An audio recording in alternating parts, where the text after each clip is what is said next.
मैं समय हूं। नमस्कार, आप देख रहे हैं एनसीटीवी न्यूज।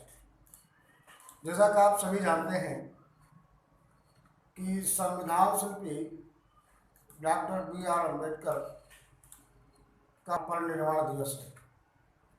आज बड़े धूमधाम से पूरे भारतवर्ष में 66वां परिनिर्वाण दिवस मनाया जा रहा है।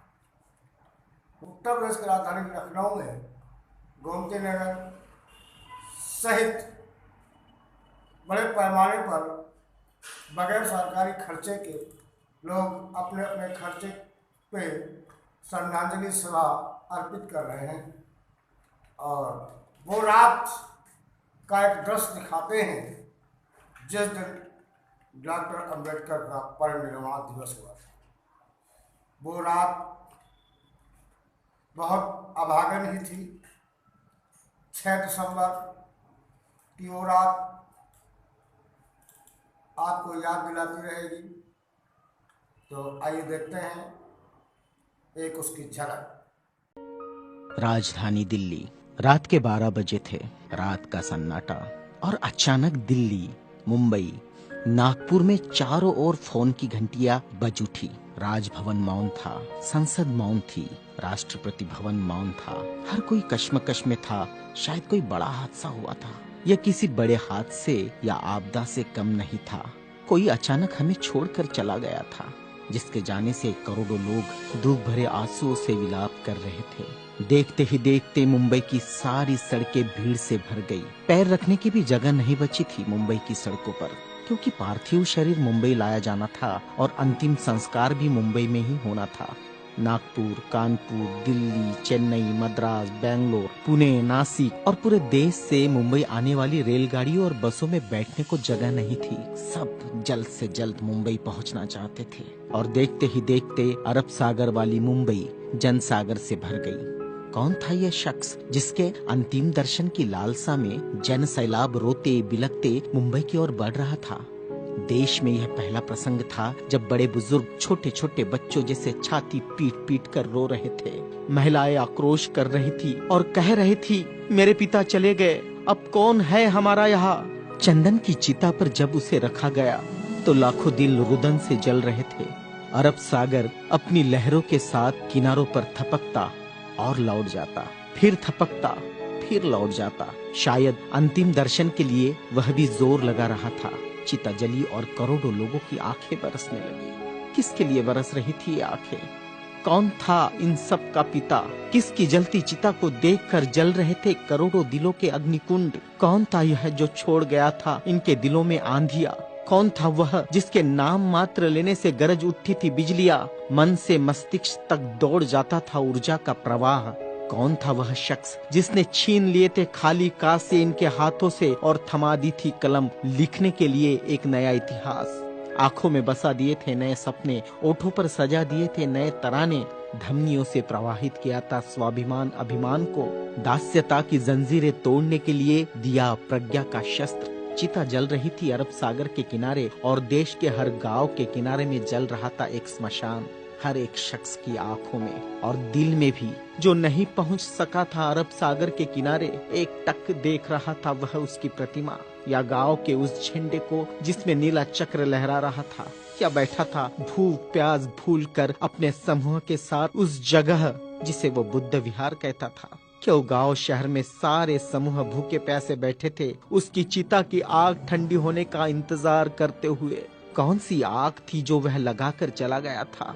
क्या विद्रोह की आग थी या थी वह संघर्ष की आग? भूखे नंगे बदनों को कपड़ों से ढकने की थी आग? असमानता की धज्जियां उड़ाकर समानता प्रस्थापित करने की आग? चवदार तालाब पर जलाई हुई आग अब बुझने का नाम नहीं ले रही थी। धू धू जलती मनुस्मृति धुएं के साथ खत्म हुई थी। क्या यह वह आग थी जो जलाकर चला गया था वह?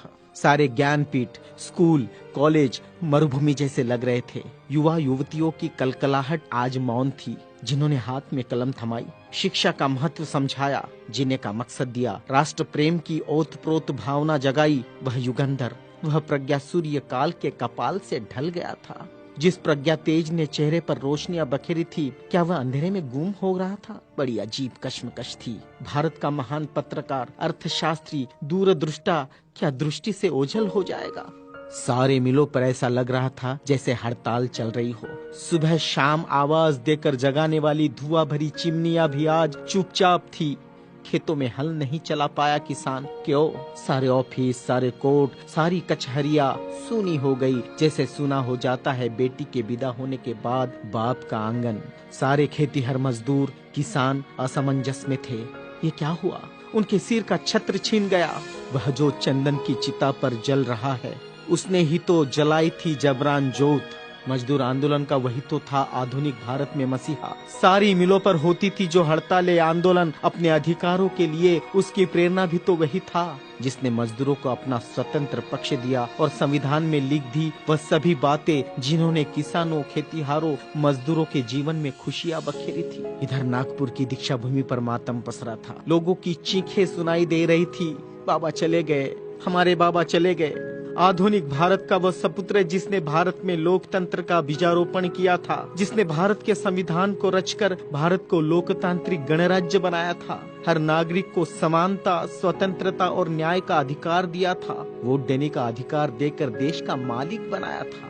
क्या सचमुच वह शख्स नहीं रहा? कोई भी विश्वास करने को तैयार नहीं था। लोग कह रहे थे, अभी तो यहाँ बाबा की सफेद गाड़ी रुकी थी, बाबा गाड़ी से उतरे थे सफेद पोशाक में, देखो अभी तो बाबा ने पंचशील दिए थे। 22 प्रतिज्ञाओं की गूंज अभी आसमान में ही तो गूंज रही थी। वो गूंज शांत होने से पहले बाबा शांत नहीं हो सकते। भारत के इतिहास ने नई करवट ली थी। जनसैलाब मुंबई की सड़कों पर बह रहा था। भारतीय संस्कृति में तुच्छ कहलाने वाली नारी, जिसे हिंदू कोड बिल का सहारा बाबा ने देना चाहा और फिर संविधान में उसके हक आरक्षित किए, ऐसी माँ बहनें लाखों की तादाद में स्मशान भूमि पर थी। यह भारतीय सड़ी गली धर्म परंपराओं के मुंह पर एक जोरदार तमाचा था, क्योंकि जिन महिलाओं को स्मशान जाने का अधिकार भी नहीं दिया, ऐसी 3 लाख महिलाएं बाबा के अंतिम दर्शन को पहुंची थी, जो अपने आप में एक विश्व विक्रम था। भारत का यह युगंधर, संविधान निर्माता, प्रज्ञा तेज, प्रज्ञा सूर्य, महासूर्य, कल्प पुरुष नव भारत को नवचेतना देकर चला गया। एक ऊर्जा स्रोत देकर, समानता, स्वतंत्रता, न्याय, बंधुता का पाठ पढ़ाकर। उस प्रज्ञा सूर्य की प्रज्ञा किरणों से रोशन होगा हमारा देश, हमारा समाज और हम, और पूरे विश्वास के साथ हम आगे बढ़ेंगे हाथों में हाथ लिए, मानवता के रास्ते पर, जहाँ कभी सूर्यास्त नहीं होगा, जहाँ कभी सूर्यास्त नहीं होगा, जहाँ कभी सूर्यास्त नहीं होगा।